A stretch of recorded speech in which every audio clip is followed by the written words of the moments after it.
The Sparrow and the Clocktower. A single bell rang across the sleeping town. One deep, trembling note that rolled over rooftops like a warning from the sky. And perched on the lowest ledge of the old clock tower was a sparrow who desperately wished he were anywhere else.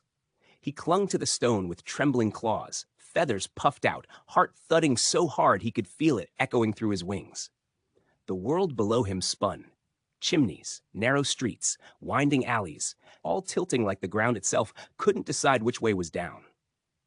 He squeezed his eyes shut. This was a mistake, he whispered to himself. But the wind didn't care. It pushed, it pulled, it teased at his balance like a mischievous hand. Just hours earlier, he'd been certain this was the only way.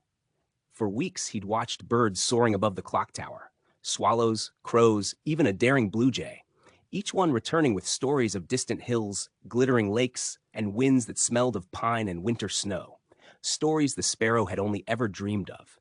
How can you be a bird, they'd laugh, if you're too afraid to fly high enough to see anything? He wasn't afraid of flying. He was afraid of falling. But tonight, when the bell first groaned and the town exhaled into silence, he made himself a promise. I will climb. I will rise, even if my wings shake the whole way. Now, halfway up the tower, the ground looked impossibly far, and the top, impossibly farther. He opened one eye, then the other. The final stretch towered above him, weathered stone, old wood beams, and the great iron bell looming like a guardian of the sky. Every instinct told him to go back, but something else, something small yet stubborn, told him to keep going. With a shivering breath, he lifted a claw, then another, and slowly, painfully, fearfully, he climbed. Every gust rocked him. Every slip sent panic surging up his throat. Every tiny victory felt like borrowed courage. And then finally, his wing brushed the wooden ledge of the highest perch. He pulled himself up, and the world opened. The town wasn't spinning anymore. It was glowing.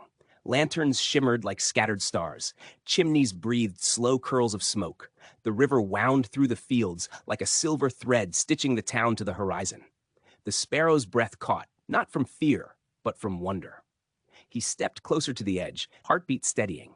The air felt different up here, cleaner, wider, alive. This, he whispered, this is what they see. And in that moment, he realized it wasn't the height he'd feared. It was the unknown, the possibility. The truth that rising meant changing.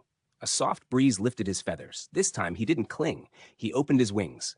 The first drop made his stomach flip. But then the wind caught him, held him, carried him. He rose above the bell, above the tower, above his fear.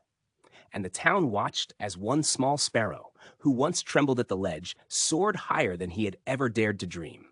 Sometimes the greatest view is waiting just beyond the edge you're most afraid to cross. If you enjoyed this story, please like, share, and subscribe to help the channel grow.